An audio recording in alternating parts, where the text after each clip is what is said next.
Welcome into this week's episode of Three True Values. I'm your host, James Fletcher, and we are back here on the show to talk all things college basketball. We've got a loaded slate for you here today. In this first segment, we've got to talk about the Charles Bediako situation. Once again, that's right, we have new developments. He is no longer part of the Alabama basketball team. They have played a game without him. So we will evaluate what the ruling was, what it means for Alabama on the court, what it means for Alabama in the NCAA tournament conversation, and also what it means that an opposing coach apparently wrote him a letter after hearing of the decision made in that court case. In the second segment, we're going to be talking a little bit about North Carolina and its ups and downs over recent seasons, what we can translate from the Hubert Davis era into this season specifically, what it says about their win against Duke over this past week, what it says about their loss against Miami this past week. And then in the final segment, we will get you out of here with a couple of mailbag questions. We've got some really interesting ones this week that I do want to touch on before we get out of here. So, without further introduction, yes, it is once again time to talk about this Charles Bediako situation at Alabama, the court case which has been ongoing. The last we heard was that it was delayed, that there was a recusal of the original judge. A new judge would preside over this. And that new judge has made a decision saying that Charles Bediako does not have the necessary case to get an injunction against the NCAA. Therefore, the restraining order has been lifted. Charles Bediako is not eligible to compete for the University of Alabama in basketball competitions. So he is out. What does that mean for Alabama? Let's start with what it means on the floor, because Alabama did not just bring in Charles Bediako to become a star player to just overthrow college basketball, average 20 and 10, and just kind of make a mockery of everything. The reason that Alabama brought in Charles Bediako is that they lacked depth at the center position. They had a freshman who went down early in the season, not even a guy that they thought they were going to get a whole lot from, but a depth piece, a reclassified player they actually brought up in class in order to help them sort things out at that big position. Well, he ends up on the sideline with an injury through the end of the year. You then find out that Noah Williamson, who was not one of their big gets in the portal, but was an interesting piece that they had added, he just can't really match up with the play style that this team wants to go through. He has struggled with the pace of play. He has struggled to fit into the defensive schemes. He just has not had a big impact, Noah Williamson. And so that leaves you with Aiden Sherrill, who has taken a big leap, but he's also taken a much bigger leap over the past few weeks than he did early in the season. Yes, he had added a little bit of rebounding to his game. He was always known as more of a stretch big at that point. He had the big body to be a force in the paint, but just hadn't really put it together, particularly on the defensive end. Recently, though, he has started to add more block shots to his game. He has started to kind of fill out what he can do on the floor. Of course, there had also been minutes just before Bediako joined the team where Taylor Bowen had played some 5 minutes. That is not really his game. He's a really thin guy. Yes, he's got the height, but he's a thin guy, likes to play on the perimeter, way better suited as a power forward than he is at the 5 position, going up against some of the other biggest people in the SEC night in and night out. So what Charles Bediako brought more than anything was reliable, dependent, consistent depth. Now, he might have brought a little bit more than that in some of these cases. He did end up averaging 10 points per game over his 5 games that he played. But really what they were looking for when they brought him in was, whether it was as the starter or the backup, to be a guy who can come in and play half the basketball game at that center position and leave no questions on either end of the floor. Just be a consistent force that they know what they're getting and they don't have to worry about where he's lined up. They don't have to worry about whether he's keeping up with the play, any of that. He knows the system after all. He did play at Alabama before. So in losing him, you lose your depth in the front court. And it's going to be fascinating to see. Do they bring Noah Williamson back into the fold after what had to be a ding to the ego, letting him know that he was out of the rotation so that they could bring in a G League player? Is he even going to be able to fit into the mold that they need him to? Does Taylor Bowen continue to get more reps as he returns from injury at the center position? How long can Aiden Sherrill play and continue to be effective? Can he play these big bursts, these long stretches of minutes? Well, in their first game without Bediako, things did go to plan. Now, it was against Ole Miss, who is at the bottom of the SEC, at least in that bottom tier of teams this season. So we didn't get a full picture. We might not have a full understanding of what this Alabama team is or is not without Charles Bediako right now. But they did go 3-2 in the games that they had him. And so what they were looking to solve, yes, they might have added some slightly better center minutes to the rotation than what they had before, but it did not inherently solve everything that was wrong with this team.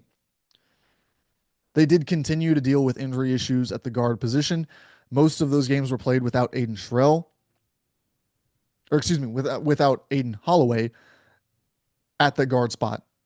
Latrell Wrightsell has been in and out of the lineup. There's just been an inconsistency in the personnel that's on the floor for Alabama. But now let's talk about how it impacts the Crimson Tide in bracketology. Because I've seen a big call for Alabama to be left out of whether it's the AP poll. We know that there have been voters who have not voted for Alabama because Charles Bediako's presence. Whether it's fans calling for them to have a postseason ban, that's out of the picture. I've seen a call for the wins to be forfeited. Probably out of the picture, if for no other reason than that the original judge made a decision that within his ruling, the NCAA was prohibited from retaliating against Alabama for playing Charles Bediako. Because at the time, during that 5-game stretch, it was legal according to the courts. What's interesting is, and I've seen a lot of people go back and forth, and I don't think there's a clear-cut answer, whether now, with another judge overruling that, declaring him ineligible, is the NCAA within its means to punish Alabama in some way. Because I think that they would like to put the foot down, really drop the hammer, and make sure that everyone across college basketball knows that they are not okay with this. They are not just going to go to court over and over and over again fighting the same battle. That they believe that this was vastly outside the rules, that it was a blatant disregard of the game. They want to punish this severely. But can they punish it in any meaningful way? I very much do not think that, at least in the short term, they are going to vacate any of these wins. I don't believe that they are likely to overtly punish Alabama in its seeding for the NCAA tournament. But what they can do that would not violate any ruling by previous judges is take into account the roster that Alabama currently has. Now, there is a clause in the selection committee's bylaws that gives them that power. Now, historically, it has most often been used when a player has gone down with injury, when a coach has been out for whatever reason, whether it's health, retirement, fired, when tragedy has struck and a player has no longer been with a program down the stretch. In those cases, the selection committee has held the power to rule and to evaluate a team based on its current roster entering the NCAA tournament. So for Alabama to enter the NCAA tournament without Charles Bediako means that they can now look at, yes, the full picture, the full body of work that Alabama brings to the table. But within those conversations, they can isolate those 5 games. If for whatever reason that quad one win becomes a sticking point in the conversation, yes, Alabama is being compared to this other team X on the other side of the debate. They can evaluate that and say, with the current roster, Alabama only put together however many quad one wins. We can't count that quad one win in this debate between the two teams because that quad one win is not reflective of the rest of the resume because it occurred with a player on the roster who is no longer with the team. They have the ability within multiple different phases of the selection process to do small things like that. Now, things that they will not be tweaking, manipulating the net rankings, which will include that win. The other surrounding metrics, which include Alabama's offensive efficiency, defensive efficiency, things like that. Your Kim Palms, your Bart Torviks, all the other metrics that they look at. They're not going to be tweaking those and picking out data from those. So that will benefit Alabama in keeping them where in the conversation they would have been regardless. They will also be helped, I believe, by the blind resume portion because these selection committees do look at 2 resumes next to each other. Now, there is the possibility that if the committee decided as a whole, if they all came together and believed as a group with a consensus that Alabama should not get credit in these blind resume conversations, they could, in theory, knock the 1 quad 1 win, the 2 quad 2 wins out of this conversation. But that would effectively harm the blind resume aspect of this because everyone would then be very well aware of that resume. So I think that blind resumes are a big plus for Alabama in avoiding a severe drop down the board because if they are able to be compared blindly, say they do get the slight edge against Team X. Well, now those logos are going to be revealed. And yes, the committee can then have a debate about the context of both records. For instance, you can do the same thing, put up a blind resume, and then flash the logos. One of them is from the Mountain West, the other is from the Big Ten. And you can then debate. Yes, they have X amount of quad one wins. But the quality of these other teams' quad one wins were against the number 1 team in the country, the number 4 team in the country, the number 7 team in the country. Do those weigh more for us than this team, which picked up a road quad 1 win against the number 60 team in the country?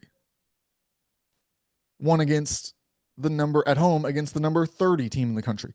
Do we weight those the same, or do we give the nod that has these other wins? So Alabama can benefit in that through blind resumes, through the metrics, but they can be dinged as well for their record with Charles Bediako. I do just want to touch on before we move on to the next segment, though, that came out last night after Alabama's first game without Charles Bediako since he joined the team earlier this year, that Chris Beard wrote a letter to Charles Bediako, had Nate Oates deliver it after the game, and really, really classy move, I thought. And Nate Oates said so after the game. He thought that it was just very well written, very classy of him. And I think it's very easy, particularly for fans. And coaches have gotten caught up in this too, it appears, over the last couple of months with these eligibility cases. It's easy to make Charles Bediako, and he has in some ways become the face of this. He is the face of, in a lot of people's minds, what's wrong with college basketball. He is the face of a system that many coaches believe is very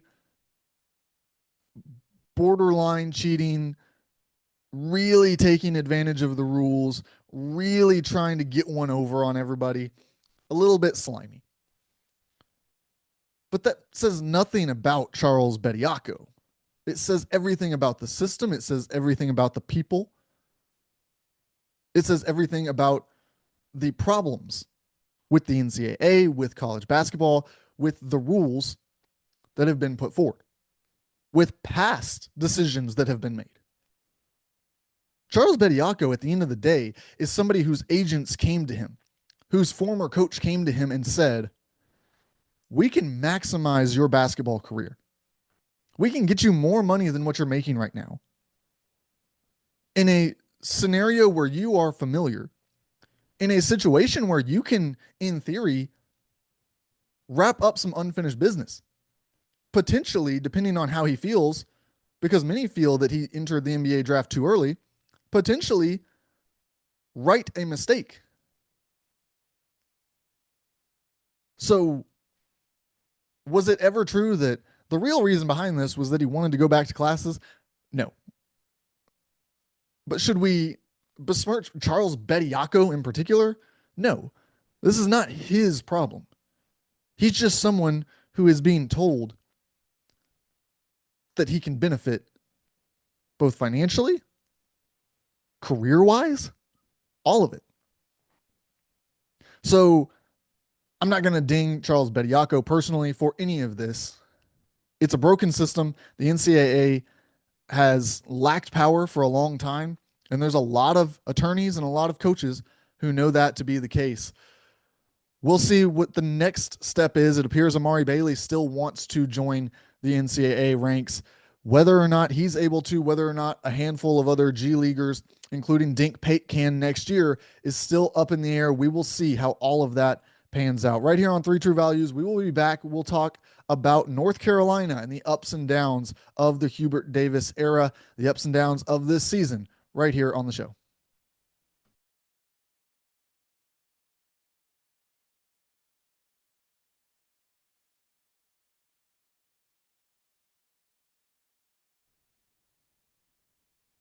Welcome back in here as we keep things rolling on Three True Values.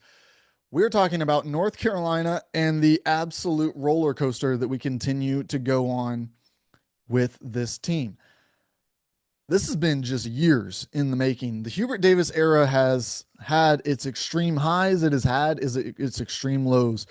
From making the Final Four to missing the NCAA tournament as the preseason number one team in the country, this team has done a little bit of everything, from the good to the bad, the beautiful game to the ugly performance.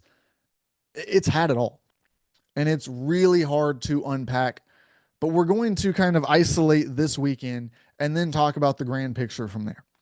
Because in a game where they had trailed, in a game where they looked like the second best team for large portions, in a team against a team that is not only their rival, but one of the top teams in college basketball, has one of the top players in the sport this season, also has a former player who took over from a legend of that program.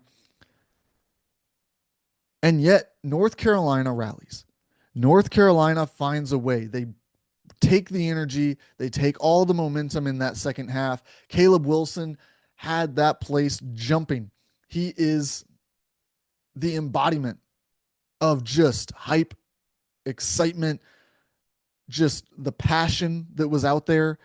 And you saw Henry Visar start to get into it. You saw the guards start to get into it. Seth Trimble, a 4-year player at North Carolina, a guy who many times there's been conversation about, should he transfer? Will he transfer? What is his future at North Carolina? Do they need to recruit above him? And here he is. He's stuck it out. He's stayed with this program. He's been through as many ups and downs as anyone in this era. And he goes out there and he knocks down a game-winning shot in front of the North Carolina fans. Massive, massive win. This is a team that was at the time 18-4. They reached 19-4. Things are looking up. You enter the conversation for one of the top seeds in the NCAA tournament field because you've got one of the best wins in all of college basketball after the weekend slate. And then you enter the midweek portion of the schedule. You've got Miami. You're on the road. Miami, a team that has been good, but had slipped up a couple of times recently, needed a big win on their resume. Needed to get the marquee win that stands out and they can point to as Selection Sunday rolls around, and North Carolina gave it to them. Miami ends up with a 9-point win over the Tar Heels, and now they fall to 19-5. This was just a bad performance all around. Their leading scorer only has 13. They shoot 40% from the field, 30% from three. And you wonder, how does that happen? How do they come off of the biggest win of their season, a win that really got them into the conversation with the best teams in college basketball, opened a lot of people's eyes to what this team can do against elite competition, and then you drop one to a bubble team? And I understand. I really do know how it happens, right? Like I guess we say that all the time. How does this happen? Well, you start to believe that you are one of those top teams. You start to believe that you can just roll up and beat the rest of the ACC. If we can beat Duke, we can just roll up. We can just beat Miami. We can keep celebrating what we've done. Everybody on campus loves us. Everybody is in our DMs. Everybody is texting us how great we are. The big performance we just put up, the comeback of the century that we just put on. And you don't quite prepare properly for a team that is now eyeing you. You are now the hunted. You were able to hunt down Duke. Now you're being hunted, and Miami took advantage at the first opportunity here. Now, North Carolina's got a chance to get this ship righted. They've got Pitt in their next game. After that, it's NC State on the road. That's going to be a rivalry. You've got to imagine they have to get up for that one. They really need to get up for that one, because NC State, another probably on the right side of the bubble right now, but another team that's further down in the NCAA tournament conversation than you, that you need to pick up a win against if you're going to have any chance to get back up into that top seed conversation. If you want one of the top 16 overall seeds, you've got to be able to put together more and more wins like that, because the North Carolina resume is still lacking some of that top end depth now. They've got the big win. They've got the marquee win. They need depth among their wins. They need to have a list of quad one wins that you can point to from conference play and say, look, they knocked off this team and that team. They've put together some impressive results. But I'm afraid that this week, more than anything, has been emblematic of what we've seen from the Hubert Davis era. We have seen big wins, massive performances, and we've seen some head-scratching losses. This is a team that in his first year was ranked pretty low in the seeding, got hot down the stretch, ends up making a Final Four run, knocks off Mike Krzyzewski, ends an era for the Duke program. And you could not have seen people higher on Hubert Davis, thinking he got it figured out. Down the stretch of his first season, he's already got things figured out. And then they come in the next year, loaded roster, preseason number one, and they miss the NCAA tournament. Just a head-scratching results from start to finish. And we've seen since then it really be peaks and valleys. We've seen this North Carolina program string together some really big results and then put together some really head-scratching losses. It's happened year after year. This North Carolina team, their seeding projections have been all over the board. We've seen them projected among the top seed lines. We've seen them projected near the bubble, oftentimes within the same season. It has just been all over the board for this North Carolina team. They have lacked long term consistency in a way that truly does just amaze at times. I don't really know a concrete solution because there's been different teams within that, different makeups, different builds. The way this team has been structured has not just been one way over multiple seasons. This year's roster obviously had big investment. And I think that they've gotten decent return from that. You look at where they stand in the AP poll. You look at the fact that they were able to get that big win against Duke. You look at the production that you're getting from the guys that you brought in. Caleb Wilson has been one of the top freshmen. Henry Vasar has delivered for you on the interior. Now, Kyan Evans has left some to be desired, particularly from the efficiency standpoint. That's really been the issue this year is the guard play. You've dealt with injuries. You've dealt with just poor performances. You've dealt with struggles, I think, establishing a hierarchy, establishing full roles for everyone in that backcourt. But still, it's just been a little bit off. The defense has gone through some extended struggles. We've seen them in certain games struggle offensively to find rhythm. I'm just not quite sure how to trust this North Carolina team. And I'm not quite sure what they can do to solve that. It's going to be interesting because, again, this is a really good team. This is a team that if they get hot and win the ACC tournament, if they get hot and make an Elite Eight run, I will not be surprised. I will simply look at it and say, why did they get hot right then? And it'll be interesting to pick apart what is it in their game. If they go on a hot stretch here and they just tear through some games, what is it that finds consistency? Is it the guard room? Is it the defense improving?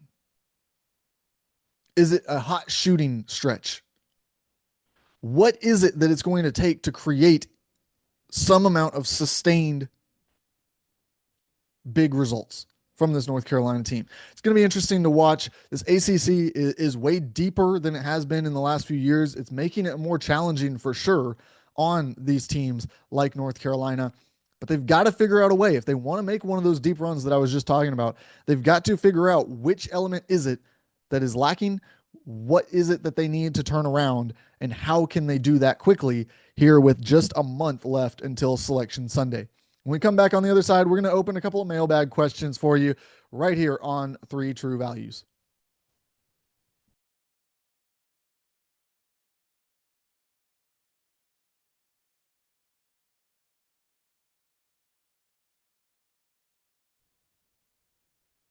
Welcome back in here on 3 True Values. We're going to open just a couple of mailbag questions here from you guys, the viewers, and then we will get you out of here with the games of the week. I do want to start off with just a really fascinating one that was brought to me.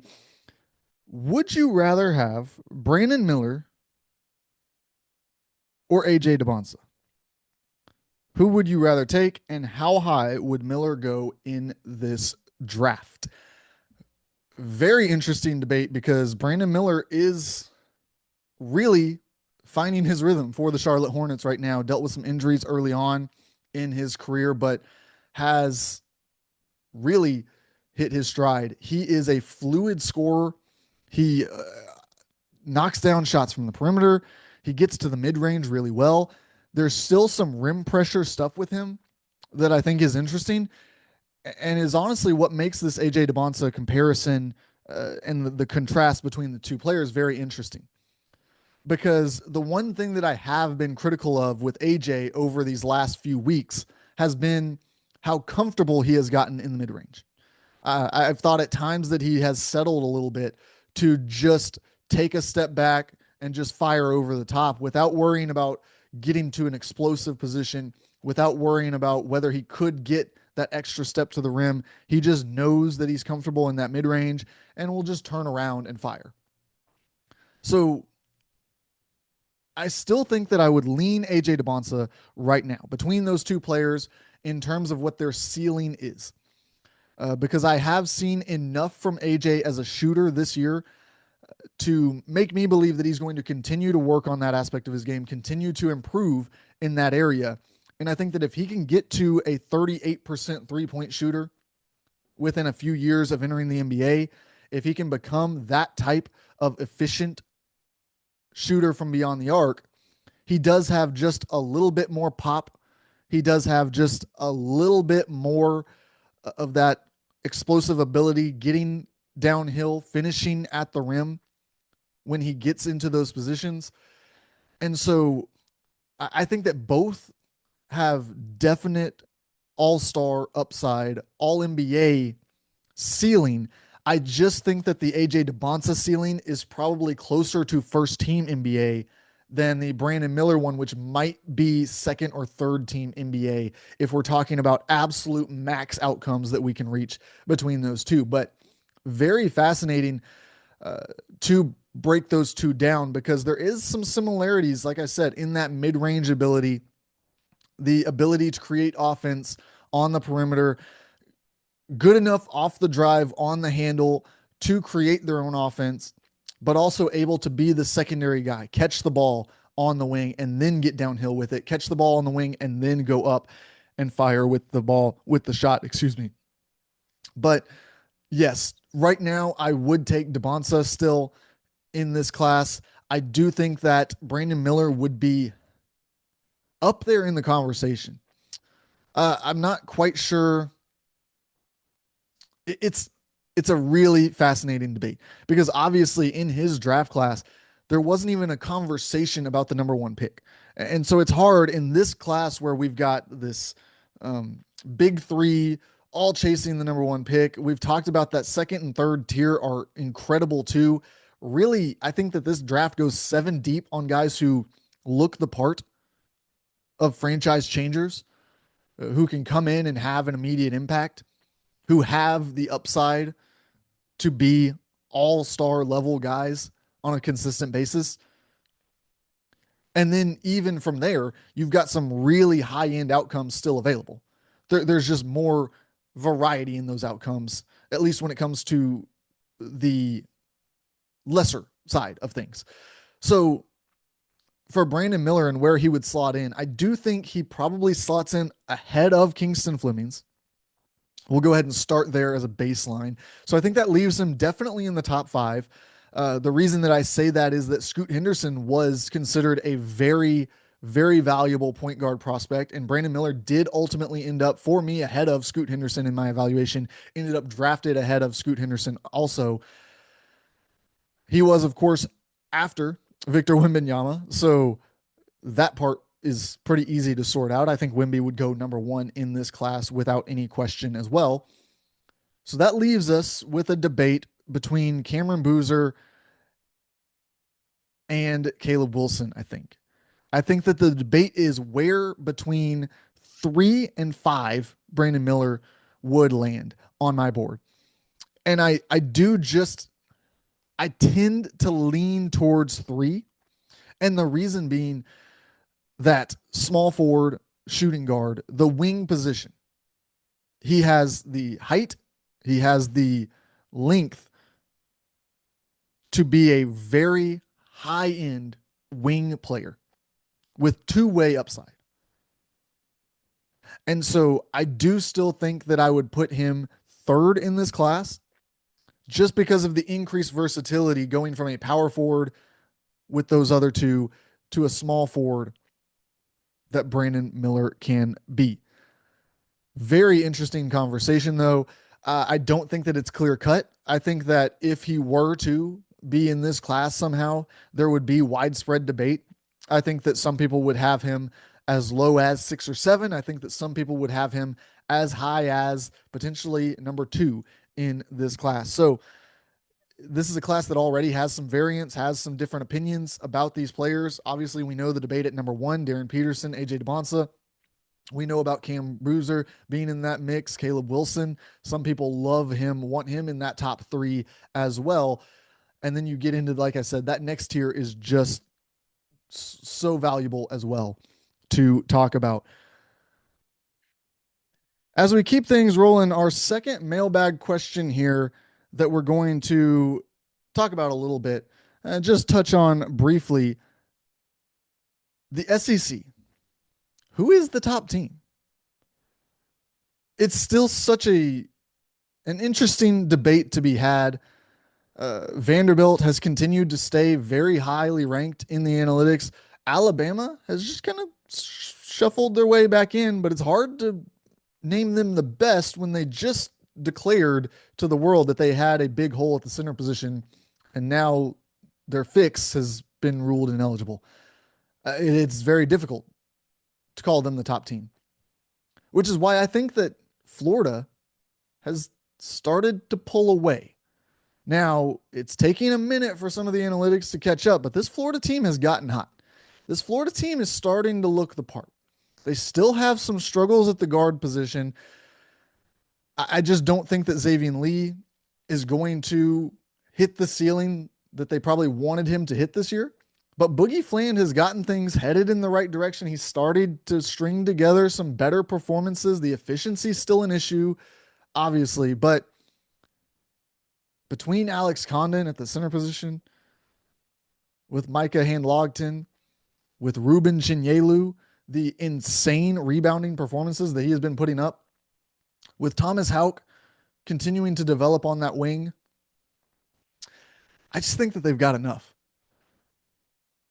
Now, will there be a dominant force in the SEC this season? I don't see it, because I still don't think that Florida is just unbeatable. I think that if they get a cold shooting performance, an inefficient performance in terms of turnovers from those point guards, they are very vulnerable. That's just the fact of the matter at this point in conference play. We have not had a team rise up above the others. We have not had a team that has just asserted themselves as dominant in this SEC.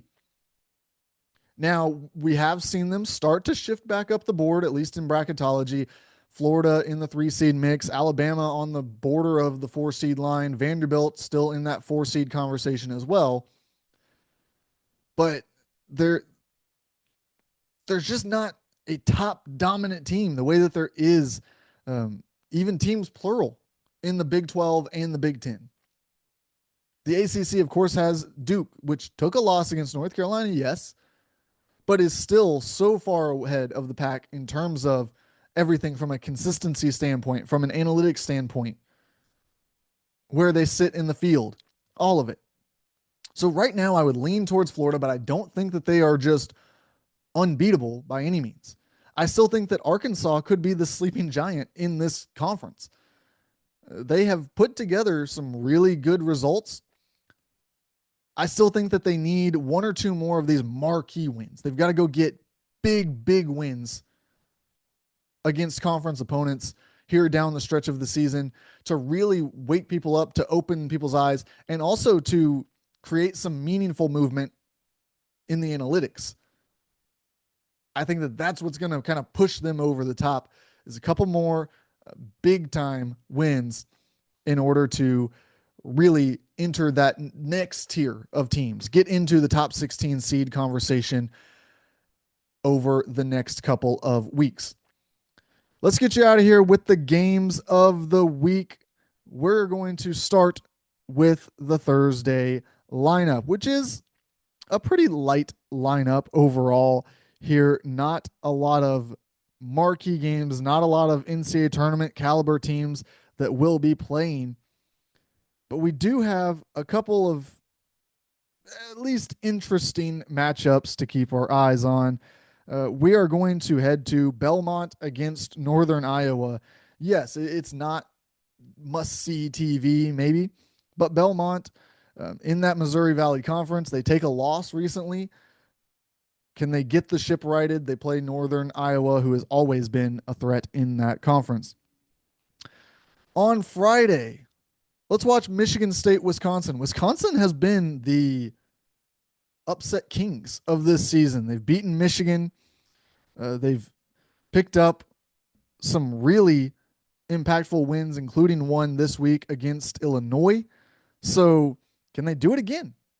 At home against Michigan State, that one will be interesting to watch. And then on Saturday, we've got a loaded slate across college basketball. We are going to be watching Arizona, Texas Tech. Can Arizona bounce back from its first loss of the season? Can Texas Tech start a losing streak for the Wildcats and really make their mark in that conference, get into the mix for the regular season title? Illinois against Indiana is our Sunday matchup. Illinois, like I said, coming off a loss against Wisconsin, but now a matchup against an Indiana team that has gotten things rolling here as of late in the Big Ten. Looks like they are really one marquee game away from eliminating themselves from the bubble conversation, becoming more of a safe NCAA tournament team under Darren DeVries. On Monday, we've got Houston against Iowa State, two of the top teams in the Big 12, just dueling once again. Two of the best defensive teams that we're going to see in that conference as well, going head to head with one another. On Tuesday, we've got Michigan against Purdue. Purdue just recently got a big win added to its resume against Nebraska. They've kind of gotten things righted, gotten things stabilized after a couple of losses earlier in the Big Ten schedule. Michigan has been messing around. They have multiple times now gone down double digits in the second half against a Big Ten opponent, and then just kind of rallied back very casually and won by double digits. So the margins obviously get thinner against Purdue, but Michigan has been so good, so dominant that we will see what that looks like. And then on Wednesday, as we wrap things up here, we have got some interesting games to choose from, but we're going to go with Arkansas against Alabama. We just talked about Arkansas, how they can get into that next tier with a couple more marquee wins. This could be an opportunity for them to pick one of those up.